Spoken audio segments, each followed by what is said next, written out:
If you're having issues with your cruise control disengaging while riding on the highway, this could be a reason why it's happening. If you take a look back there, do you see the light? Now, the brake light, that circuit, once it's activated, that's what will disengage the cruise control. So it depends on that signal. So if you take a look over here on the pedal, right? And mind you, look over there and look over here at the same time. Look at how much force it's going to take for me to push down here so that the light will activate in the back, okay? Barely anything. Do you see that? Now, if your foot is resting here while you're riding, do you see that? I'm not even putting any pressure, barely touching it, and the light comes on. So this could be a reason why your cruise control might be deactivating. So I'm gonna show you how to make that adjustment over here. This right here is the rear brake light switch. Do you see the hook down there? That hook is connected to your pedal so that once we push down on the pedal, watch the spring, see how it pulls. And when it pulls, it will activate the circuit for the rear brake light. Do you see this nut right here? This plastic nut, do not use tools on it. This is a plastic nut. This plastic nut needs to be rolled away or forward to make that adjustment. So clockwise or anti-clockwise, and I'll show you how we're gonna do that. In order to delay the activation of the light, we need to unscrew it. So counterclockwise so that this assembly can move forward a little bit and thus give you a little bit more slack over here. So the way to do it is the whole housing is plastic. You just push back on it. You see that? This will, and just hold it like this.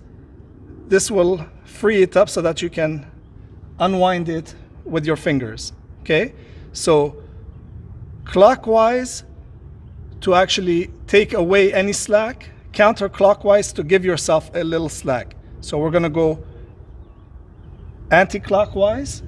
So with your finger, you come in underneath over here and your thumb on top and just roll it, okay? So now I'm exaggerating so that we can see what's gonna happen when we do that, okay? And then make sure that you push the housing forward so that the nut will rest on the metal bracket over here. Let's see what that adjustment made if you take a look over here as well as on the back to see the light, okay? So if you remember in the first trial, as soon as we touched it, the brake light came on. And now as you can see, look how much pressure I have to push so that we can get the light to activate, okay? That is not what we want. So we're gonna look for a happy medium so that the light will activate when we are engaging the brake so that people behind us can see. In a similar fashion, pull back on the housing, and now we're going to screw this nut clockwise.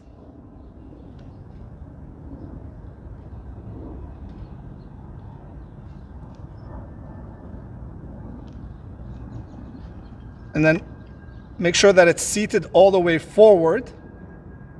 And we're gonna test it out to see if this is good enough. So after you make a couple of adjustments to get it just right, this is what we're looking for.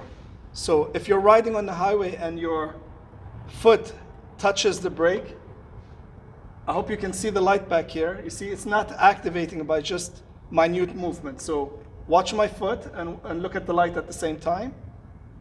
That much pressure, you see that? So that I know when I'm pressing it, that's when the brakes are coming on.